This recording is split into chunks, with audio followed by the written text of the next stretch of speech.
मैं मेरी आवाज़ को आपके माध्यम से ही सरकार तक पहुंचा सकता हूं।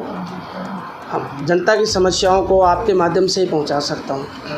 और आज जिस बात को लेके आपको कष्ट दिया है वो मुख्य रूप से हनुमानगढ़ ज़िले के जिला मुख्यालय पे बैठे हुए डिपो मैनेजर राजस्थान रोडवेज परिवहन जो विभाग है, इस डिपो मैनेजर के खिलाफ़ आपको ताज्जुब होगा कि इस पोस्ट पे बैठा हुआ एक अधिकारी जिसने अपना पूरा जीवन हनुमानगढ़ में इसी डिपो के अंदर लगा दिया। रिकॉर्ड से पता चला है कि यहाँ उसे अपने अगर 20 साल की सर्विस की है तो 15 साल उसके यहाँ निकल दिए। ऐसी स्थिति के अंदर पूरी तरह केवल भ्रष्टाचार होना ही नहीं बल्कि ऐसे ऐसे मामले, संगीन मामले आ रहे हैं जिसमें महिलाओं के प्रति अभद्रता, दुर्व्यवहार सोच भी नहीं सकता कोई भी। मैं आपको कुछ डाटा और तथ्य ज़रूर दूंगा ताकि सरकार तक इस बात को, उस सरकार तक मेरी बात जाए जिस सरकार का मुखिया आज खुद दर बदर घूम रहे हैं। हमें न्याय कैसे मिलेगा? हालात सरकार की आज ही हो चुकी है। लेकिन अगर सरकार अनियंत्रित होती है, सरकार नहीं सुनती, तो जनता सड़क पे आती है और जनता सरकार को भी ठीक करती है और ऐसे भ्रष्ट अधिकारियों को भी ठीक करता है। आपके प्रसंज्ञान में सबसे पहले मैं वो मुद्दा लेके आ रहा हूँ जो मुद्दा मुझे यहाँ से 100-200 किलोमीटर दूर बैठे हुए आप ही के मीडिया के माध्यम से पता चला कि इसी डिपो के अंदर राज्य सरकार की सबसे शानदार योजना स्मार्ट कार्ड योजना, जिसमें विकलांग है, वृद्धा है, कमज़ोर वर्ग है, वो जो महिलाएं हैं, विकलांग हैं, उनके लिए एक पास स्कीम है, निःशुल्क स्कीम है जो परिवहन विभाग उनको देता है। हमें मीडिया के माध्यम से पता चला और बाद में हमने इस डाटा को उठाया और मैंने मेरे मित्रों के माध्यम से राजस्थान की विधानसभा में ये प्रश्न लगवाया है। आपको ताज्जुब होगा कि आपके इस हनुमानगढ़ डिपो के डिपो मैनेजर की संरक्षण में एक ही व्यक्ति जो विकलांग है वो एक ही दिन के अंदर हनुमानगढ़ से रावड़ा जा रहा है, उसी दिन हनुमानगढ़ से बठिंडा जा रहा है, उसी दिन वो जयपुर जा रहा है, दिल्ली। एक मामला नहीं है, बड़ा संगीन मामला है। करोड़ों लाखों रुपए का घोटाला उसके अंदर हुआ है। विकलांग साथियों ने ज्ञापन दिए हमारे जिला कलेक्टर महोदय को। जिला कलेक्टर महोदय का बयान है कि मैं 3 दिन में जाँच करवाऊँगा और आज वो महीने निकल गई। इसका मतलब दीपक भोबिया के पीछे कोई ताकत है जो भ्रष्टाचार के लिए इसको मोटिवेशन दे रही है। राजनीतिक संरक्षण इसके पास कहीं ना कहीं प्राप्त है। इतना बड़ा भ्रष्टाचार जो पकड़ा गया हो, जिसका स्टिंग ऑपरेशन हो और वो बच जाए, ये मेरी समझ से बाहर है। इसलिए मुझे इस मैदान के अंदर उतरना पड़ा है और मैं तब तक रहूँगा जब तक ऐसे भ्रष्ट अधिकारी इस ज़िले के अंदर, हमारे पड़ोसी ज़िले के अंदर रहेंगे। आपको ताज्जुब होगा कि केवल वो ही नहीं जिसमें इतना बड़ा मुद्दा उठा, उसके साथ साथ ऐसे ऐसे मुद्दे हमारे पास आए हैं इस ज़िले के अंदर। इसी के संरक्षण के अंदर दीपक भोबिया आज से, जब ये यहाँ ट्रैफिक मैनेजर था, उस समय दीपक भोबिया को तत्कालीन समय के अधिकारियों ने, जिसका मैं आपको सूचना के अधिकार के तहत मिली हुई वो आपको रिपोर्ट दे रहा हूँ, अधिकारियों ने अप्रैल 2016 से जुलाई 2016 तक यात्री भार आय की तुलना में कम आने पर 4 सीट दी थी दीपक भोबिया को, इनके उच्चाधिकारी ने। दीपक भोबिया ट्रैफिक मैनेजर थे। ये सूचना हमें सूचना के अधिकार के तहत जयपुर से मिली, जिसकी कॉपी भी मैं मीडिया को उपलब्ध करवाऊंगा और उसमें स्पष्ट लिखा हुआ है कि दीपक भोबिया 1/4/2016 से 31/7/2016 के बीच 1/4/2016 से 31/2/2016 दीपक भोबिया प्रबंधक यातायात के पद पर कार्यरत। ये सूचना के अधिकार के तहत, सूचना 19 की बात है। जब इनको 4 सीट दी तो इसने क्या किया, अपना पोस्ट छोड़ के किसी और आदमी को इसने टीएम बना दिया, अपने अधीनस्थ अधिकारी को कह के साइन करवा के, जो वो भी दोषी है, और फिर उसको 4 सीट दिला दी। जब उनको 4 सीट दिलाई तो बाद में वो भी 4 सीट से बच गया। मेरा सीधा आरोप है, इससे बड़ा गबन की राज्य सरकार को इसने गुमराह, राज्य सरकार विभाग को गुमराह किया है। ये टर्मिनेट होना चाहिए, वापस वहीं जाना चाहिए, उस पोस्ट से नीचे जाना चाहिए, जिसका मेरे पास एक एक डाटा है और एक एक सबूत है। इसी का विभाग कुछ और गल दे रहा है और इसी का विभाग कुछ और उत्तर दे रहा है। दूसरी जो एक ताज्जुब की बात सामने आई है वो ये है कि दीपक भोबिया ने सीसीटीवी कैमरे लगाए, अच्छी बात है, मैं स्वागत करता हूँ। सभी विभाग में होना चाहिए, हर विभाग में होना चाहिए, ताकि सरकार की पारदर्शिता, वहाँ किसी प्रकार का लैंगिक भेदभाव न हो, किसी प्रकार का करप्शन नहीं हो। मगर आपको ताज्जुब होगा कि ये जो सीसीटीवी कैमरे लगे हैं ये वहाँ नहीं लगे जहाँ केस का लेन देन होता है, वहाँ लगाई ना जहाँ केस का लेन देन होता है, ताकि गड़बड़ हो तो पता लगे। कल को कोई चोर, कोई और आदमी पैसे लेके जाए तो पुलिस की इन्वेस्टिगेशन में हमें इजी मिल जाए। ये वहाँ लगाए हैं जहाँ गैलरी है, जहाँ चंद महिलाएं कर्मचारी बैठी हुई है और वो उन्हीं के ऊपर सारा दिन फोकस है, इसके खुद के चैम्बर में भी नहीं है। इसलिए जहाँ लगाए वो अच्छी बात है, जहाँ नहीं लगाए वहाँ भी चैम्बर ये लगाए। और आपके माध्यम से मेरी ये मांग है कि ये दूध का दूध, पानी का पानी, ये जब से इसने सीसीटीवी कैमरा लगाया है ये ओपन कर दे। मेरे हनुमानगढ़ के मीडिया साथियों को इसकी फ़ोटोकॉपी दे दे। जितना खर्चा आएगा वो खर्चा डिपो को विभागीय नियमानुसार हम देंगे, और ये अपना इन महीने भर का जो रिकॉर्डिंग हुई है वो दे। आप उस रिकॉर्डिंग को देखो, रिकॉर्डिंग को चेक करो, आपको ऐसी ऐसी चीज़ें मिलेगी जो मैं मीडिया के अंदर आपको बता भी नहीं पाऊँगा। जहाँ लैंगिक भेदभाव हो रहा है मेरा आरोप है, जहाँ महिलाओं का शोषण हो रहा है मेरा आरोप है, और मैं आरोप को सिद्ध कर दूंगा, साबित करूंगा। दूसरे शब्दों में अगर मैं ये कहूँ कि हमारी बहन बेटियां सुरक्षित नहीं हैं, और वो बहन बेटियां अनाथ नहीं है जिनके लिए पवन दुग्गल गढ़साना से चल के आया है, जहाँ महिलाओं का इस प्रकार से अपमान किया करते हो, जिनके ऊपर कैमरे लगाए हो, जिनके ऊपर ऐसे कमेंट करता हो। आम बात है चरित्रहीनता का शब्द, इन्हीं के साथी सोशल मीडिया के ऊपर ऐसे ऐसे कमेंट करते हैं, आप ताजुब करोगे किसी महिला साथी जो कर्मचारी है कि ये चरित्रहीन है। ऐसे शब्द इस सरकार में, जहाँ गहलोत जी कह रहे हैं कि हमारी तो महिलाओं की सुरक्षा, मैं ये कह रहा हूँ कर्मचारियों महिला सुरक्षा नहीं है, तो फिर ये बाकी जो हमारी बेटियाँ घूम रही हैं इनकी सुरक्षा कौन करेगा? इनकी सुरक्षा की जिम्मेवारी किसकी है? और ये सारा का सारा इसी के संरक्षण के अंदर हो रहा है, और पूरी तरह इसको राजनीतिक संरक्षण प्राप्त है। इसके साथ साथ आपको एक बात और जो है, इसने यहाँ जो ग्रुपिंग बाजी बना रखी है आपस में, दीपक भोबिया डिपो चीफ मैनेजर ने इसी डिपो के अंदर महिला कर्मचारियों के साथ जो ग्रुप बना रखे हैं, ऐसे भी कर्मचारी हैं जिसके 3 डिलीवरी हुई है। नियम ये है कि 2 डिलीवरी के बाद में उसको प्रस्तुता अवकाश, जो वेटरनरी छुट्टी कहते हो, वो नहीं मिलती। उसको जो अतिरिक्त जो मिलना होता है राजकीय लाभ, वो नहीं मिलता। ये सारे इसने उठाए हैं, इसका मेरे पास रिकॉर्ड है।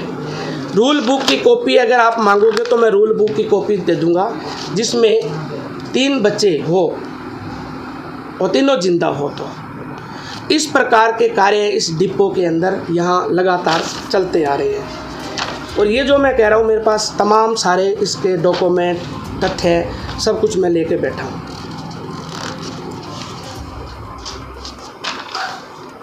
दूसरा, यहाँ आप एक चीज़ देखने को मिलेगी कि आपस में मुकदमेबाजी होना, लड़ाई झगड़ा, ये एक आम सामान्य सी बात हो चुकी है। मैं पड़ोसी ज़िले से आता हूँ, रोज़ हनुमानगढ़ के डिपो की जो मैं व्यवस्था देख रहा हूँ, इससे हमें पीड़ा हुई है, आंतरिक पीड़ा है कि यहाँ इस प्रकार से विशेष करके महिला ही नहीं, आपके यहाँ ये भ्रष्टाचार की जहाँ तक बात करूँ तो मुझे मीडिया के माध्यम से पता लगा कि मात्र 1 महीने पहले इसी डिपो का एक ड्राइवर 40,000 रुपये की रिश्वत लेता हुआ एंटी करप्शन से रंगे हाथों पकड़ा गया। इसका मतलब भ्रष्ट है। ये तो सरकार नहीं पकड़ा है, गहलोत की इंटेलिजेंसी ने पकड़ा है। सरकार जानती नहीं क्या? जो सरकार अपने एंटी करप्शन ब्यूरो से अपना अधिकारी के जाके, आप मेरे समझ में ये नहीं आया कि एक ड्राइवर जो है वो 40,000 रुपये की रिश्वत किस लिए ले रहा है? क्या काम है ड्राइवर का? गाड़ी चलाना। कंडक्टर का काम परिचालक टिकटें काटना।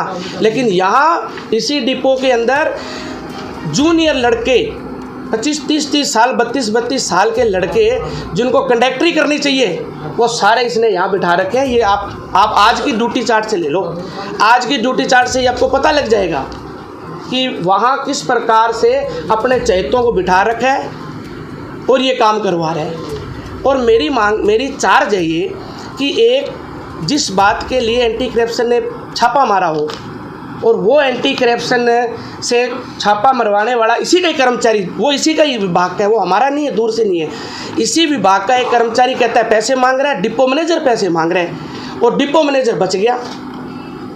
मरा कौन? बाबू, ओ एक कंडक्टर। शिकायत किसने की? एक कंडक्टर ने। तो ये क्या हो रहा है भाई? हम कोई मंदबुद्धि है क्या जो हमें समझ में नहीं आ रहा? मेरा आरोप है ये भी कि ये अगर यहाँ से बच गया तो कितने दिन बचेगा डिपो मैनेजर का ये जो, और लगातार यहाँ ये संरक्षण में है और खुलेआम चैलेंज दे के ये बात करता है। हमें इसी डिपो के अंदर इसके साथ साथ कई ऐसी चीज़ें हैं जो देखने को मिली है। यहाँ कोई वरिष्ठता सूची नहीं है, हालांकि ये मेरा मामला नहीं है, फिर भी मैं आपको प्रसंज्ञान में ज़रूर लाऊंगा। एक नियम होते हैं विभाग के, किसी भी विभाग के, कि वहाँ वरिष्ठता हो। यहाँ जो इसके साथ है वो वरिष्ठ है, जो इसका कहना नहीं मानता वो चरित्रहीन है। जो महिला इसके खिलाफ बोलती है वो बदमाश है। तो इसको सर्टिफिकेट किसने दे दिया भाई? कौन सी सरकार, कौन से एमएलए ने इसको सर्टिफिकेट दिया है कि हमारी बहन बेटियों को इस प्रकार से ये कह रहे हैं, इस प्रकार से इनके साथ रहने वाले आरोप प्रत्यारोप लगा रहे हैं, इस प्रकार से ये डिपो के अंदर ये तांडव ये लगातार जा रहा है। और एक ताज्जुब और है, अब भ्रष्टाचार की बातें लगातार चल रही है। इसने खुद अपने ससुर के नाम से हनुमानगढ़ डिपो को वो बुकिंग जिसको बोलते हैं वो दे रखी है। इनके ससुर का नाम प्यारेलाल जी है, आप आज ही टिकट कटा लो प्यारेलाल जी के नाम से। डिपो भी ससुर का, ससुर और दामाद दोनों खा रहे हैं हनुमानगढ़ डिपो को। और अगर आप और खोजबीन करोगे, मेरे पास टाइम कम मिला तो मुझे पता लगा इसके कोई तो डेयरी का फार्म है जो इसके बाद डेयरी डूरी है, वो भी इन्हीं की बताई गई है। जिसकी जांच, जिसकी रिपोर्ट के लिए मैं आपके माध्यम से भी लूँगा और मैं कोशिश करूँगा कि मैं ढूंढूँ। इसके रिश्तेदारों की, इधर उधर भाइयों की पूरी तरह इस गाड़ियाँ चल रही है। ये लोकल का रहने वाला है। और जो लोग कहते हैं हफ्ते लेना, ये मैं नहीं, मेरे पास सबूत नहीं, इसलिए मैं नहीं कहूँगा, लेकिन ये जो बातें आ रही है, ये जो सिस्टम चला रखा है अपने परिवार को डिपो देना, ये बहुत है हनुमानगढ़ के लिए कलंक है, हमारे ज़िले के लिए। ऐसा अधिकारी हमें नहीं चाहिए। ऐसा अधिकारी जो इस प्रकार से खुला तांडव करता हो वो हनुमानगढ़ की जनता बर्दाश्त नहीं करेगी। मैं एक जनता के पास जाऊंगा, रहूंगा, जब तक सरकार इसके ऊपर एक्शन नहीं लेगी पूरी तरह, जब तक इसके खिलाफ। आपको ताज्जुब होगा, डिपो मैनेजर के खिलाफ मैंने विधानसभा में प्रश्न लगवाया है, उत्तर आएगा, ये सस्पेंड सरकार को करना पड़ेगा। मेरा हिसाब से मैं दावे से कह सकता हूँ, मेरे पास जो अभी तक है कम से कम 200 शिकायतें इसी के कर्मचारियों ने इसी के खिलाफ कर रखी है। अब आप ये देखो कि बॉस के खिलाफ अगर जूनियर शिकायतें कर रहे हैं तो कहीं ना कहीं तो दाल में काला है, और ये तो पूरी दाल ही काली है डिपो मैनेजर वाली तो। और कर्मचारियों को धमकी दे रहा है कि अगर मेरा कहना नहीं माना तो मैं तेरी नौकरी खा जाऊंगा। मैं आपको 2-3 दिन से बैठा हूँ, मैं नाम बताना उचित नहीं समझूंगा। मेरे पास ऐसे ऐसे कर्मचारी, कोई ड्राइवर, कोई कंडक्टर आया कि जी मेरे 2 बेटी है, ये मेरे को मार देगा, मैं मर गया। ऐसे ऐसे कर्मचारी हो जो मेडिकल लेके बैठे हैं कि जी अगर मैं चला गया तो ये मेरे को खा जाएगा। इतना भय इसने पैदा कर रखा है। और कुछ चंद लोग इसके हिमायती हैं, और उन हिमायती, और वो हिमायती 2 प्रकार के हिमायती इसके भ्रष्टाचार में सहयोग करते हैं, गलत काम में सहयोग करते हैं, और किसी को पीटना हो तो भी वो पीटते हैं। क्योंकि मुझे मीडिया से पता लगा, एक बार कोई कर्मचारी का आपस में कोई उनका पति आया, ऐसा कुछ मीडिया से मिला, और इसको ये बात सरेआम पीट रहे हैं। आपके चैनलों से मेरे पास रिपोर्ट गई, ये कूट रहे हैं। तो हर प्रकार का ये काम वहाँ कर रहे हैं। कर्मचारी हनुमानगढ़ का भयभीत है, छोटा कर्मचारी भयभीत है। इसलिए आपके माध्यम से प्रेस कॉन्फ्रेंस का मतलब ये है कि जो आवाज़ हम नहीं बन सकते, जितनी ताकत से हम उस आवाज़ को आगे आप तक पहुँचाएं। आप तक उस बात आगे आपको पहुंचाए। दूसरा एक और बताऊं मैं कि हम लोग जनप्रतिनिधि हैं, मेरे पास पक्ष और विपक्ष दोनों ही आ जाते हैं, मुस्तगिस और मुलजिम भी आ जाते हैं कि सर हमारे साथ ये हुआ। हम उठाते फ़ोन और हम फ़ोन करते हैं कि सर इस बात को, मुलजिम भी आ जाए तो मुलजिम को थोड़ी कहेंगे। हम ये कहते हैं सरकार पुलिस या एजेंसी काम करे, हम आगे काम कह देते हैं कि ये काम करो, अगर होने वाला है तो करो। और ये एक ऐसा शख्स है कि इसको अगर कोई काम कहोगे तो ये रिकॉर्डिंग कर रहा है, हर बात की रिकॉर्डिंग। अगर किसी अधिकारी को मैंने 18 साल के संघर्ष जीवन में देखा है तो दीपक भोबिया है।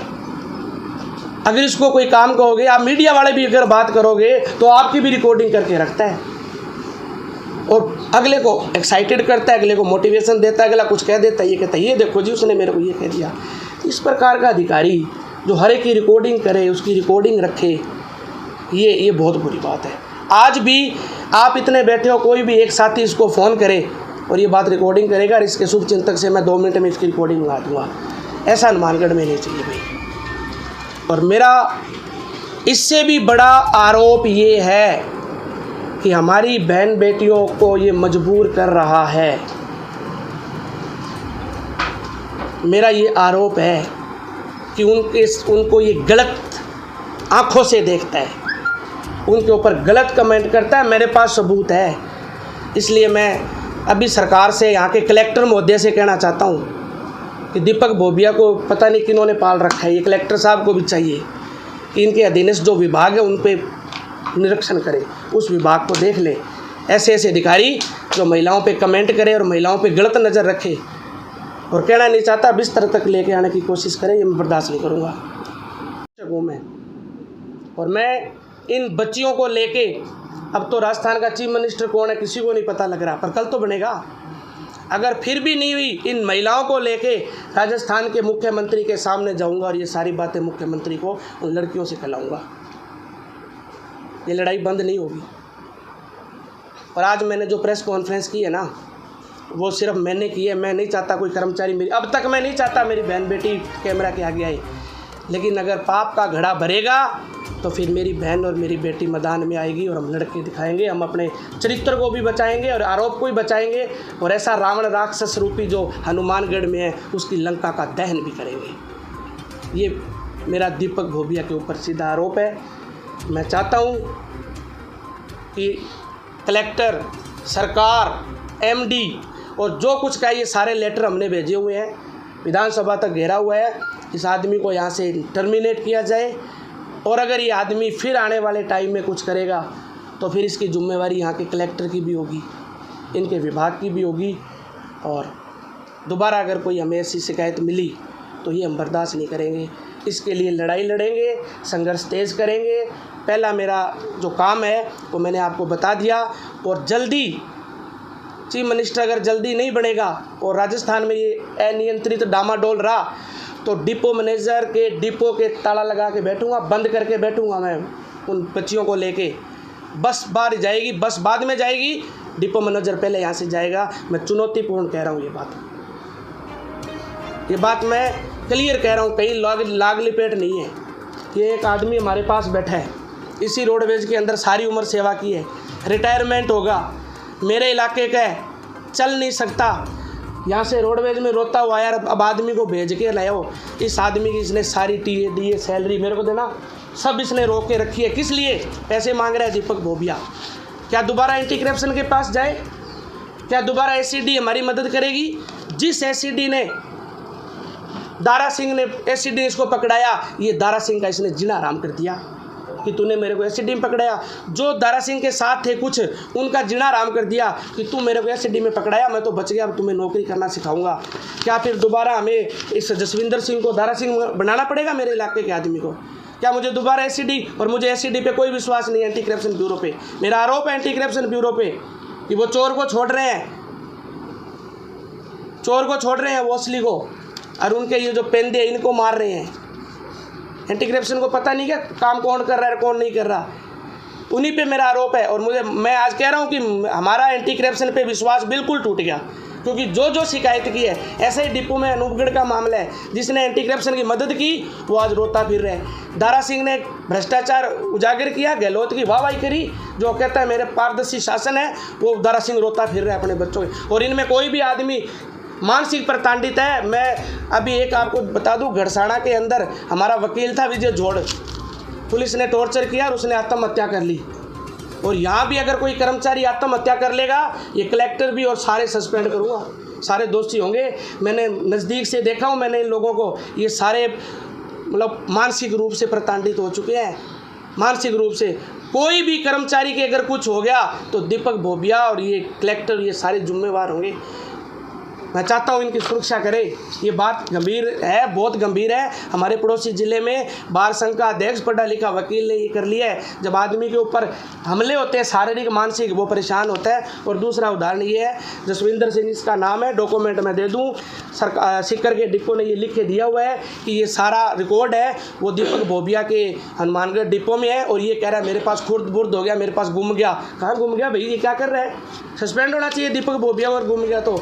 ऐसे ऐसे संगीन मामले हैं। मैं चाहूँगा कि आप सभी इस बात को आगे तक लेके जाएं और इस लड़ाई को मजबूत करने में हमारा सहयोग करें। विधायक जी, पिछले दिनों एसीबी ने डिपो के अंदर कार्रवाई, लग रहा है चीफ मिनिस्टर है ही नहीं, मैं किसके पास जाऊँ? फिलहाल तो मैं मेरे पारिवारिक सुरक्षा के लिए बैठा हूँ। जिस दिन ये ढांचा क्लियर हो जाएगा उस दिन मैं लड़कियों को पेश करूँगा चीफ मिनिस्टर को, और बताऊँगा कि ये क्या सपने लेके बेड के जो सपने ले रहे हैं, इसके पूरा मैं करता हूँ। मैं जाऊँगा इसके बेड पे, मेरी बेटी और बहनों से पहले। क्या मानती तो है ना, मुझे तो लगा नहीं, आपको लगता होगा तो कह नहीं सकता, मुझे तो लगा नहीं। मैं तो ये ड्रामा देख रहा हूँ रोज़ ही, मैं तो हाउस का मेंबर रहा हूँ। मेरे टाइम तो ऐसा हुआ नहीं, कभी भागा फिरे कोई किधर जा रहा है, कोई किधर जा रहा है। और अगर मुख्यमंत्री हो और बेटियां उसको लेटर लिखे और उस बाप ने लेटर पढ़ा नहीं, देखा नहीं, इसका मतलब आए का मुख्यमंत्री है? लेटर तो पढ़े ना, घर में क्या गड़बड़ हो रही है। और हाँ, कलेक्टर अगर कह दे कि ये बात झूठी है तो मैं कलेक्टर सामने पेश कर दूंगा, बच्चियों को पेश कर दूंगा, बच्चियाँ सारा बता देगी, सच्चाई दूध का दूध पानी का पानी होगा। जो इसने चंद अपने लोगों को अपने ग्रुप बना रखे हैं। आप ताज्जुब करोगे, राजनीति के हम लोग ग्रुप बनाते हैं, राजनीति की पार्टियों के ग्रुप होते हैं, लेकिन यहाँ अधिकारियों कर्मचारियों के ग्रुप है। भाई मैं इसको करूँ तो तुम मेरी पक्ष करना। मुझे ताज्जुब हुआ, एक महिला थाने में FIR कराने गई है और 3 महिलाओं को लेके, और वो कह रही है महिला दोषी नहीं है, निर्दोष है।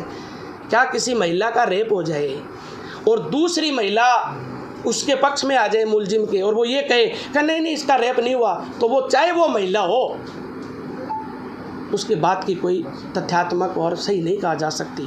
अगर ये 2-3 महिलाओं को दबा, उनको भी डरा रखा है, वो मेरी बहन बेटी हैं, उनको भी दबा रखा है कि तुम्हें ये करना पड़ेगा नहीं तो तुम्हारी टर्मिनेट करूँगी, क्योंकि उनमें हिम्मत नहीं है। जिस दिन उनमें हिम्मत हो जाएगी उस दिन मुझे जरूरत नहीं पड़ेगी इतना कहने की, वो अपने आप टपा देंगे। उनमें हिम्मत नहीं है, उनको दबाया जा रहा है और उनको कहा जा रहा है आप ऐसे करो नहीं तो नौकरी टर्मिनेट होगी। और फिर वो गवाही कैसे? जब एक बच्ची कह रही मेरे साथ गलत हुआ तो दूसरी उसको पूछ के करेगा। क्या दीपक बोबिया जिन महिलाओं को लेके, जिन बेटियों को लेके थाने में जा रहे हैं, क्या दीपक बोबिया उनको कहेगा क्या भी ये, या वो पूछ के कोई शरारत होगी, या वो उपस्थिति होना उनका ज़रूरी है या लाजमी है? ग्रुप करे, और अभी ये भी कह रहा है कि मैं ग्रुप करके मैं भी प्रेस कॉन्फ्रेंस करूँगा। मंगा जा काउंटर अटैक, तो पता तो लगे, करे अटैक। ऐसा तो सिस्टम हमारे पॉलिटिक्स में नहीं होता जो ये चैलेंज कर रहे हैं, हर बात की रिकॉर्डिंग कर रहे हैं। मैं तो 10 दिन हो गए फ़ोन करने बंद कर दिए, ये कुछ भी कर सकता है ये। और रही बात हमारी, हमें अधिकारियों से बात करनी पड़ेगी भी, चोर और साहूकार दोनों के लिए करनी पड़ेगी। और ये कहता हूँ मैं, आखिरी फैसला तेरा, मैंने कह दिया, जांच तू कर, कलम तेरे पास, कुर्सी तेरे पास, ये गलत है, ऐसे ये फैसला कर, मेरे पास आया है और जनता का दरबार है, मैं सुनता हूँ भाई, मिनट में फ़ोन कर देता हूँ। वो बेटी आ जाए, वो बेटा आ जाए, और ये तो इतना आपका है, किसी बेटी के लिए कह दे तो पता नहीं इसका क्या संबंध है। हर बात इसके दिमाग के अंदर बैठा हुआ क्या है, मेरे समझ में नहीं आ रहा। हमने 18 साल हो गए, कभी ऐसा अधिकारी नहीं देखा। और अब ये लगातार न केवल भ्रष्टाचार किया, इसी डिपो में न केवल एंटी करप्शन ब्यूरो ने 40-40 हज़ार के रंगे हाथ इसके अधीनस्थ कर्मचारी पकड़े, न केवल अखबारों ने मीडिया ट्रायल करके विकलांग स्मार्ट कार्ड योजना में भारी भ्रष्टाचार पकड़ा। इसके साथ साथ इसी के कर्मचारियों ने आपस में महिलाएं एक दूसरे पे इन पे मुकदमे कर रही है। और मुझे जो जानकारी मिली, जो तथ्य मिले, वो ये है कि महिलाओं भी इसके ऊपर आरोप लगा रही है, ये गलत दृष्टि से देखता है, ये चलती महिलाओं से गलत, उन कर्मचारियों के साथ गलत सलूक कर रहा है। इस प्रकार की जो सारी बातें सामने आई है, ये निंदनीय है। और मैं, मेरी कर्मचारी, महिला कर्मचारी, मेरी बहन हो, मेरी बेटी हो, मेरा भाई हो, हम ये होने नहीं देंगे। दीपक बोबिया ने गलत डाटा पेश करके ट्रैफिक मैनेजर से ये सीएम बनाया, चीफ मैनेजर बनाया। मेरे पास डॉक्यूमेंट है, मेरे अगर कोई चाहेगा तो मैं पेश करूँगा। विधानसभा में मेरे मित्र हैं, वो उनके खिलाफ मोर्चा खोल चुके हैं, प्रश्न लगा चुके हैं। मेरी मांग है कि इसको टर्मिनेट इसी को किया जाए। और इसके साथ जो सिस्टम चला रखा है, सभी कंडक्टरों को, जो जूनियर है वो उनको यहाँ बिठा रखा है, जो गुंडागर्दी भी कर रहे हैं, सारा काम कर रहे हैं। ये सब लोकतंत्र में नहीं चलेगा और किसी भी सूरत के अंदर नहीं चलेगा। आगे क्या प्लानिंग? आगे प्लानिंग ये है कि जैसे ही राजस्थान की तस्वीर साफ होगी, मैं चीफ मिनिस्टर को जो बच्चियों का आरोप लगाया मैं उसके सामने पेश करूँगा। दूसरा ये कि हनुमानगढ़ कलेक्टर अगर चाहे तो मैं उन बच्चियों को हनुमानगढ़ कलेक्टर के सामने पेश कर सकता हूँ। मगर हनुमानगढ़ कलेक्टर का भी रोल, क्योंकि जिस प्रकार से भ्रष्टाचार हुआ कहीं नहीं है। हनुमानगढ़ कलेक्टर ने खुद 3 दिन के लिए जांच बिठाई थी, वो जांच आज तक नहीं हुई।